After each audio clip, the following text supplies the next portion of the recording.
નમસ્કાર સાધક દર્શકો, શરૂ કરીએ આજની આ જ્ઞાન ચર્ચા. હરિ ઓમ. ગુરુર બ્રહ્મા ગુરુઃ વિષ્ણુ ગુરુઃ દેવો મહેશ્વરા ગુરુઃ સાક્ષાત પરબ્રહ્મ તસ્મૈ શ્રી આદ્ય પરમ સદ્ગુરુવે નમઃ.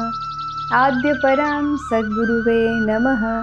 આદ્ય પરમ સદ્ગુરુવે નમઃ. જય શ્રી દાદાજી. આદ્ય પરમ સદગુરુ સ્વામી શિવાનંદ દાદાજીના ચરણોમાં અનંત અનંત કોટી કોટી સાષ્ટાંગ દંડવત પ્રણામ. પ્રિય સાધક મિત્રો, આજે આપણે જે વિષય પર ચર્ચા કરવા જઈ રહ્યા છીએ તેની શરૂઆતમાં જ એક પ્રશ્ન કે આપણે જે આ બે આંખોથી આજે સંસારને જોઈ રહ્યા છીએ, આ સમગ્ર ચરાચર સૃષ્ટિને આપણે જે નિહાળી રહ્યા છીએ, તો શું એ સત્ય છે કે અસત્ય? તમે કહેશો આ તો કેવો સવાલ છે.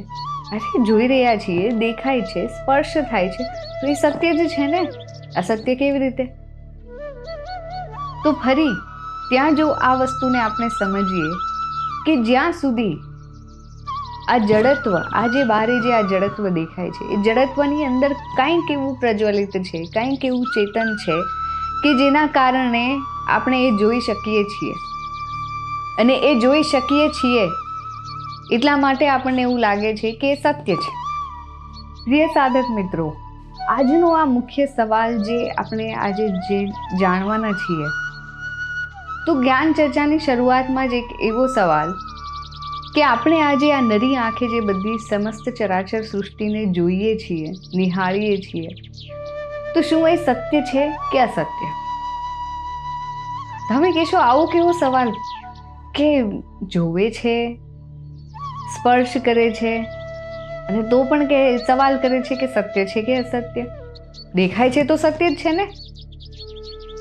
અત્યંત ગ્રહણ પર પ્રશ્ન છે મિત્રો કે આ દેખીતી બધી જ વસ્તુઓ સત્ય છે કે અસત્ય? પરંતુ જ્યાં સુધી આ શરીરમાં એ ચેતન તત્વ મોજૂદ છે, જ્યાં સુધી આ જડત્વની અંદર એ ચેતન મોજૂદ છે, એ આત્મા રહેલો છે, ત્યાં સુધી આપણા માટે આ ચરાચર સૃષ્ટિ આ સંપૂર્ણ રીતે આપણા માટે સત્ય છે. આપણે તેને અસત્ય કહી શકતા નથી, કારણ કે આપણે એમાં જીવીએ છીએ, તેને અનુભવી રહ્યા છીએ. આપણો પરિવાર, આસપાસના સગાવાલા, ઘર, જમીન, જાગીર, સમાજ, આ બધી વસ્તુઓ આપણા જીવનનો એક અભિન્ન અંગ છે. સોનું, ચાંદી, આ અન્ય તમામ વસ્તુઓ પણ આપણા અનુભવમાં છે. એના સ્પર્શ, ગંધ, સુગંધ, આ બધું જ આપણે જીવીએ છીએ, અનુભવીએ છીએ. તેથી વ્યવહારિક દ્રષ્ટિએ તેને આપણે અસત્ય કહી શકતા નથી, કારણ કે જ્યાં સુધી જીવંત અવસ્થા છે ત્યાં સુધી આ બધું જ આપણા માટે સત્ય છે. પણ વેદાંત એક વસ્તુ કહે છે, એ જે જીવંત છે, એ જેની શાશ્વતી આપણે દર્શાવીએ છીએ, જે સત્ય આપણે સમજીએ છીએ, તો એની પાછળનું સત્ય શું છે? એટલે વેદાંત એક વાક્ય હંમેશા કહે છે, બ્રહ્મ સત્ય જગત મિથ્યા. એ જે આત્મા જે છે, જે બ્રહ્મ મોજૂદ છે આ જડત્વની અંદર, એ જ સત્ય છે. અને એ આત્મા તો અવિનાશી તત્વ છે, અને તે જ અવિનાશી તત્વ તો પરમાત્માનો અંશ છે. પરમાત્માએ આત્માની રચના પોતાના અંદરથી કરી, અને તે આત્માઓ સતત પ્રવાહ રૂપે અસ્તિત્વમાં છે. જ્યારથી એનું અસ્તિત્વ છે એટલે આપણને આ જગત સત્ય લાગે છે. જેમ અગ્નિમાંથી અનંત ચિંગારીઓ બહાર આવે છે, તે જ રીતે પરમાત્મામાંથી આ અનંત આત્માઓ પ્રગટ થાય છે. અને પરમાત્મા સ્વયં પોતાનામાં મૂળ અગ્નિ છે, એ અગ્નિ ગોળો છે, આખો મહાશક્તિ છે, જેનું સ્વરૂપ આ આંખોથી જોઈ શકવું સંભવ નથી. અને આત્માઓ તેમાંથી જ નીકળે છે, એ નીકળેલા અંશ છે જે પરમાત્મામાંથી છૂટા પડ્યા છે. અને કોઈ પણ રચના આયામ વગર શક્ય નથી. પરમાત્માએ પોતાના અપરિમિત આયામોના ઉપયોગથી આ પંચતત્વની સૃષ્ટિની રચના કરી છે. આ સંપૂર્ણ સૃષ્ટિ એ પરમાત્માના આયામોથી જ રચાયેલી છે. પૃથ્વી સહિત સમગ્ર સૃષ્ટિ પંચતત્વથી બનેલી છે.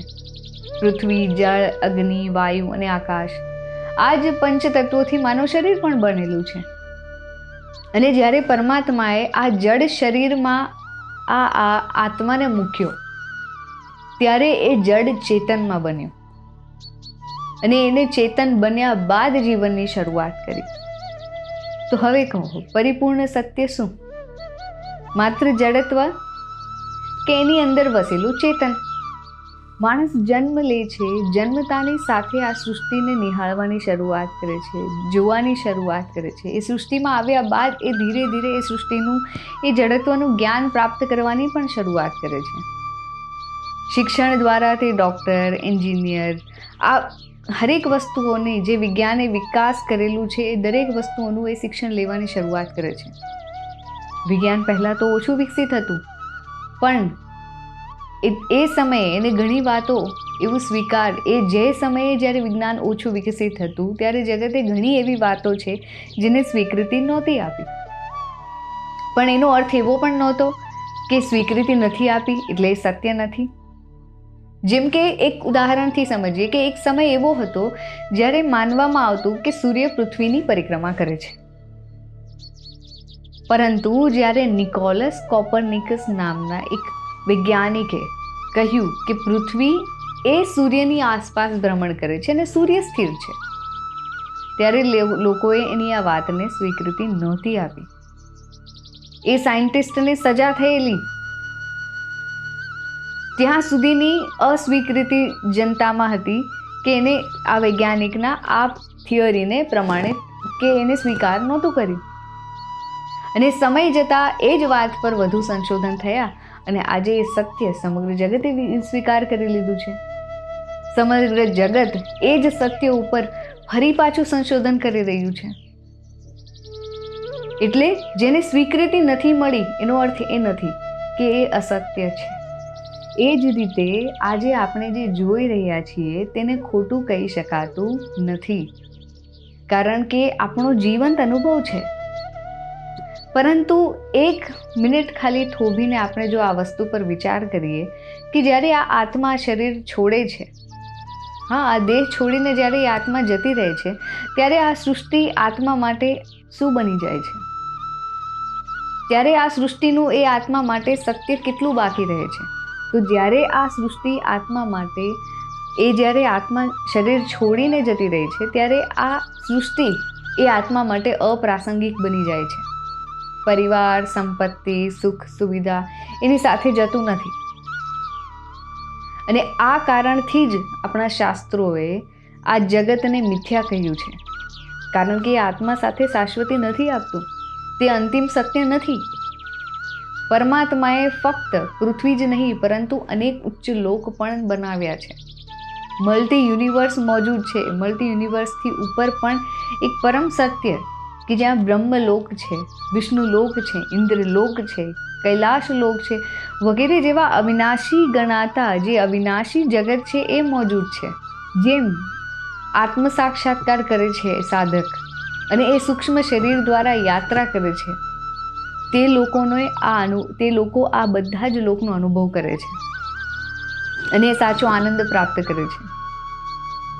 અને આ સત્ય ક્યારે સમજાયું? જ્યારે આદ્ય પરમ સદગુરુ સ્વામી શિવાનંદ દાદાજીના એવા શિષ્યોની સાથે મુલાકાત થઈ કે જે ધ્યાનમાં બેસીને એમના સૂક્ષ્મ શરીર દ્વારા આ બધા લોકો ફરે છે, એ લોકનો પરમાનંદ પ્રાપ્ત કરે છે, એ જગતનું સત્ય જાણે છે. જે વાત માત્ર વેદમાં આપણે વેદના સિદ્ધાંતથી જાણી હતી કે મહર્ષિ વેદવ્યાસે એમના વેદોમાં આ લોકનું વર્ણન કરેલું છે. એ જ્યારે ત્યાં ગયા અને ત્યાં એમને જે સત્ય જોયું, જે અવિનાશી જગત જોયું, એનું વર્ણન એમને વેદમાં કર્યું. જે થિયરી કેટલા સમય પહેલા પ્રમાણિત અને એ થિયરી આજે પણ મોજૂદ આ જગતમાં.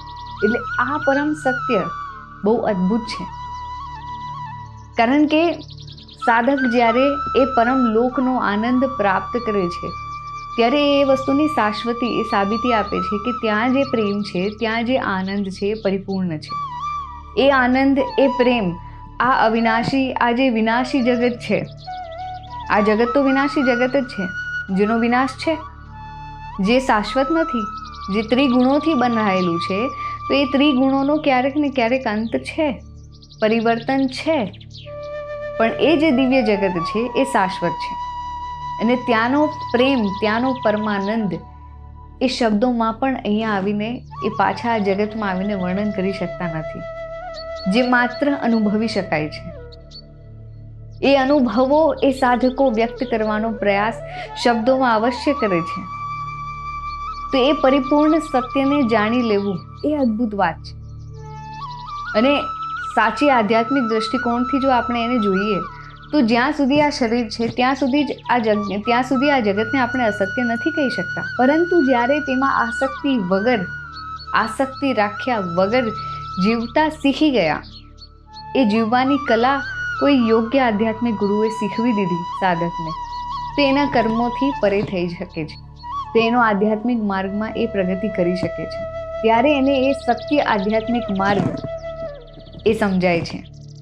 અને અંતે આ સંપૂર્ણ વિષયને લેવાનું તાત્પર્ય જ એ છે કે આત્મા જ સત્ય છે, એ બ્રહ્મ જ સત્ય છે અને જગત મિથ્યા છે. જે જગતમાં આજે આપણે ઘૂંટાયેલા છીએ પૂર્ણ રૂપે, જેની અંદર આપણે એક દલદલમાં ફસાયેલા હોય એવી રીતે ફસાઈ ચૂક્યા છીએ. તો એ આધ્યાત્મનો એ પ્રવાહ, એ માર્ગ, એ આપણને આ દલદલમાંથી નીકાળવા માટે જ છે.